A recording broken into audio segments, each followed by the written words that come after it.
everybody, we stand here. We want to present our presentation about theory Sigmund Freud psychoanalysis. Before we present our presentation, we want to introduce ourselves. My name is Octavia Rismatukang. My name is Fatma Harani. My name is Khairumi Asrar Putri. My name is Nazali Palahap. My name is Eliani. Tentang situasi ilmiah. Situasi ilmiah ini waktu psikologi mulai timbul sebagai ilmu pengetahuan pada abad 19 di Jerman, maka yang dijadikan objek adalah kesadaran orang normal, dewasa, dan beradab. Hal ini timbul terutama karena pengaruh Descartes yang berpangkal pada semboyan. Cogito ergo sum menetapkan bahwa objek psikologi kesadaran. Freud menganggap bahwa kesadaran hanya merupakan sebagian kecil saja daripada keseluruhan kehidupan psikologis. Di sini saya akan menjelaskan tentang Sigmund Freud, bapak psikoanalisis, di mana Sigmund Freud adalah bapak psikoanalisis yang lahir di Moravia pada tanggal 6 Mei 1956 dan Sigmund Freud meninggal di kota London pada tanggal 23 September 1936. Selama 80 tahun Sigmund Freud tinggal di kota Wina. Sebagai anak muda, Sigmund Freud memiliki cita-cita sebagai seorang ahli ilmu pengetahuan, dan dengan keinginannya pada tahun 1973 beliau masuk ke Universitas Kedokteran di Universitas Wina dan tamat pada tahun 1970 dan tamat pada tahun 1881. Sebenarnya Freud tidak ingin melakukan praktik sebagai dokter karena keadaan yang beliau harus melakukan praktek sebagai dokter. Selama praktek sebagai dokter, Freud mendapatkan hasil yang sangat memuaskan sehingga dapat meresearch dan menulis sehingga jiwa penyelidiknya tidak tertekan. Kemudian Sigmund Freud, untuk mempertinggi kecakapan, Sigmund Freud belajar 1 tahun bersama seorang ahli penyakit jiwa di Prancis yang terkenal bernama Jean Charcot ini menggunakan metode hipnosis kepada pasiennya. Kemudian Sigmund Freud mencoba metode tersebut kepada pasien, tetapi Sigmund Freud tidak mendapatkan hasil yang memuaskan. Kemudian dia mendengarkan bahwa Joseph Breuer, seorang dokter di Wina mempergunakan metode lain dalam melakukan praktik kepada pasien. Joseph Breuer melakukan metode berbincang kepada pasien dan kemudian berhasil dilakukan oleh Joseph Breuer. Kemudian Sigmund Freud melakukan metode yang digunakan Joseph Breuer, yaitu mengajak pasien berbicara. Maka Sigmund Freud itu melakukan dan mendapatkan hasil yang sangat memuaskan. Sigmund Freud dan Breuer bersama-sama menulis tentang histeria yang disebutkan dengan percakapan itu. Akan tetapi dua ahli ini sangat bertentangan pendapat mengenai pentingnya faktor-faktor seksual yang disebabkan oleh histeria. Kalau dia Sigmund Freud ini berpendapat bahwa konflik seksual merupakan penyebab dari histeria, sedangkan Joseph Breuer berpendapat tentang yang lain. Sejak berpisah mereka, Freud menempuh jalannya sendiri dengan mengemukakan gagasan-gagasan yang merupakan dasar teori psikoanalisis dan memuncak dan terbit karya utamanya yang berjudul tentang Traumdeutung, takdir mimpi. Kemudian buku-buku serta tulisan-tulisannya yang lain segera membuat pandangannya menjadi pusat perhatian di seluruh dunia, dan tak lama kemudian Freud diikuti oleh banyak para ahli dari berbagai negara. Menjelaskan tentang teori Sigmund Freud berdasarkan pokok-pokok struktur kepribadian. struktur kepribadian Sigmund Freud terbagi menjadi 3, yaitu id, ego, sama superego. Id ialah insting, ego itu aku, dan superego ialah hati nurani. Di mana di sini id ialah terdiri dari insting yang merupakan persediaan atau energi psikis individu. Dalam artian Freud, ia sepenuhnya tidak disadari. Id tidak memiliki pembatasan yang realitas. Muncul sebuah struktur baru dan kepribadian. Kedua ada ego. Ego ialah cabang eksekutif dan kepribadian karena ego membuat keputusan yang sangat rasional, yaitu ambisi-ambisi dalam diri dia. Id dan ego tidak mempertimbangkan moralitas keduanya, tidak mempertimbangkan apakah sesuatu itu baik atau benar, atau itu baik atau salah, atau benar atau salah. Superego ialah struktur kepribadian yang mempertimbangkan apakah sesuatu itu benar dan salah.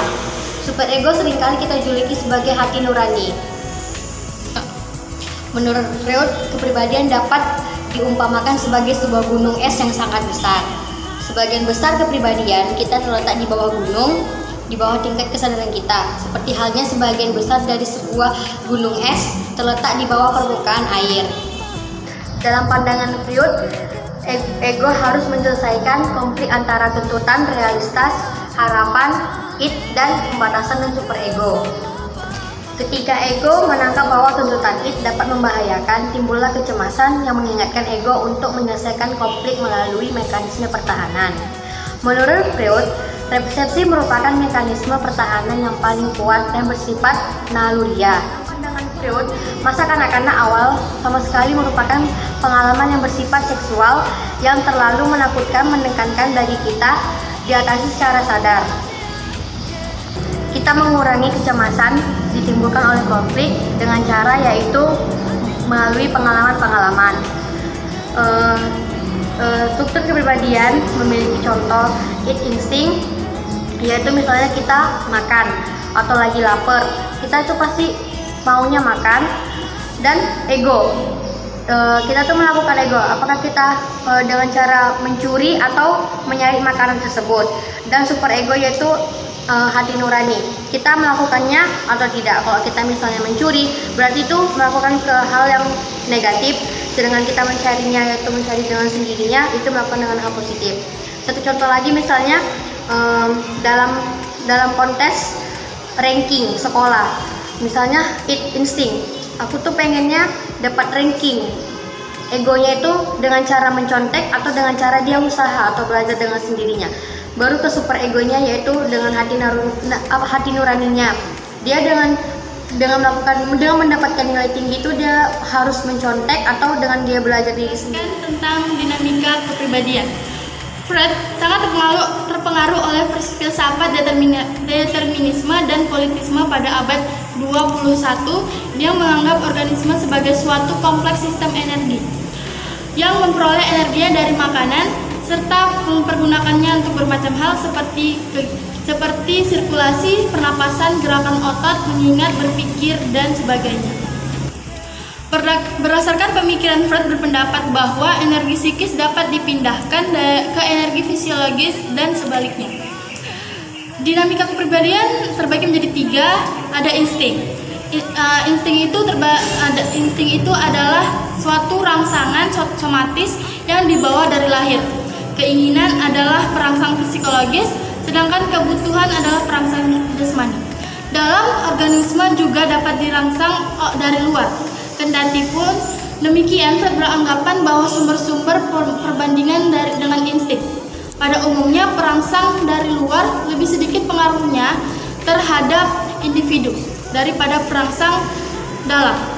Insting adalah sejumlah energi psikis kumpulan dari semua insting-insting, merupakan keseluruhan daripada energi yang muka das es.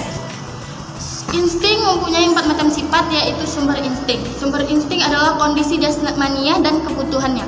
Tujuan insting adalah menghilangkan rangsangan jasmanian sehingga ketidakenakan yang timbul karena adanya tegangan yang disebabkan oleh meningkatnya energi psikis. Dinamika kepribadian terdiri dari cara bagaimana psikis itu didistribusikan serta digunakan oleh das ich dan dan das Überich. Oleh karena itu jumlah atau banyaknya energi itu terbatas, maka akan terjadi semacam persaingan di antara ketiga aspek itu dalam mempergunakan energi tersebut. Yang terakhir ada kecemasan dan ketakutan. Dinamika kepribadian untuk sebagian besar dikuasai oleh keharusan untuk memuaskan kebutuhan dengan cara berhubungan dengan objek-objek di dunia luar. Kecemasan dan ketakutan terdapat menjadi tiga kecemasan menurut Freud, yaitu kecemasan realistis, yaitu dari tiga macam kecemasan itu yang paling pokok adalah kecemasan atau ketakutan yang realistis atau akan bahaya-bahaya di dunia luar. Kecemasan ini pada dasarnya di dalam kecemasan realistis. Lalu kecemasan moral adalah kecemasan kata hati. Saya berpendapat bahwa kepribadian sebenarnya pada dasarnya telah terbentuk pada akhir tahun kelima, dan perkembangan selanjutnya sebagian besar hanya merupakan penghalusan struktur dasar itu. Kepribadian itu berkembang dalam hubungan dengan 4 macam sumber tegangan pokok. Yang pertama itu ada proses pertumbuhan fisiologis, yang kedua itu ada frustasi, yang ketiga itu ada konflik, dan yang keempat itu ada ancaman. Selanjutnya saya akan menjelaskan identifikasi pada umumnya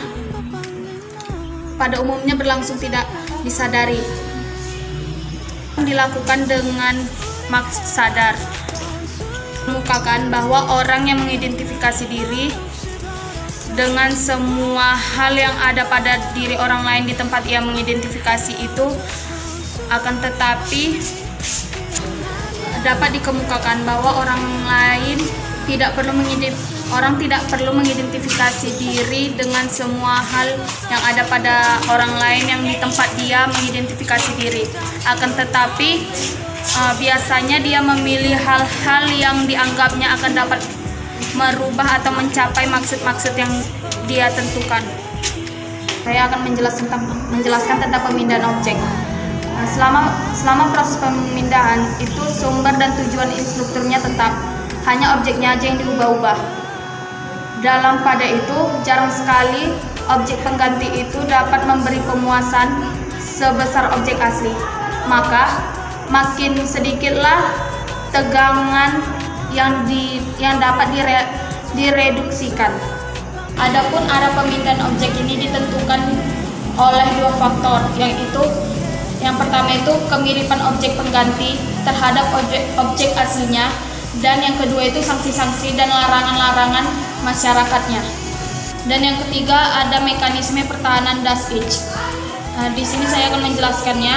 Karena tekanan kecemasan ataupun ketakutan yang berlebihan, maka Das Ich kadang-kadang terpaksa mengambil cara yang eksistem untuk menghilangkan atau mereduksikan tegangan, atau cara yang demikian itu disebut mekanisme pertahanan. Bentuk-bentuk pokok mekanisme pertahanan itu ialah sebagai berikut: ada penekanan atau represi, yang kedua itu ada proyeksi, yang ketiga itu ada pembentukan reaksi, yang keempat itu ada fiksasi, dan yang kelima itu ada regresi. Semua mekanisme itu mempunyai sifat-sifatnya masing-masing. Yang pertama itu ada kesemuanya itu menolak, memalsukan, dan mengganggu kenyataan. Yang keduanya itu kesemuanya itu bekerja dengan tidak disadari, sehingga orang yang bersangkutan tidak tahu atau tidak dapat menginsiafinya apa yang terjadi. Komen di bawah. Jangan lupa subscribe.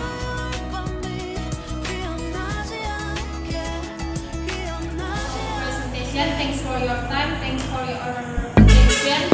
And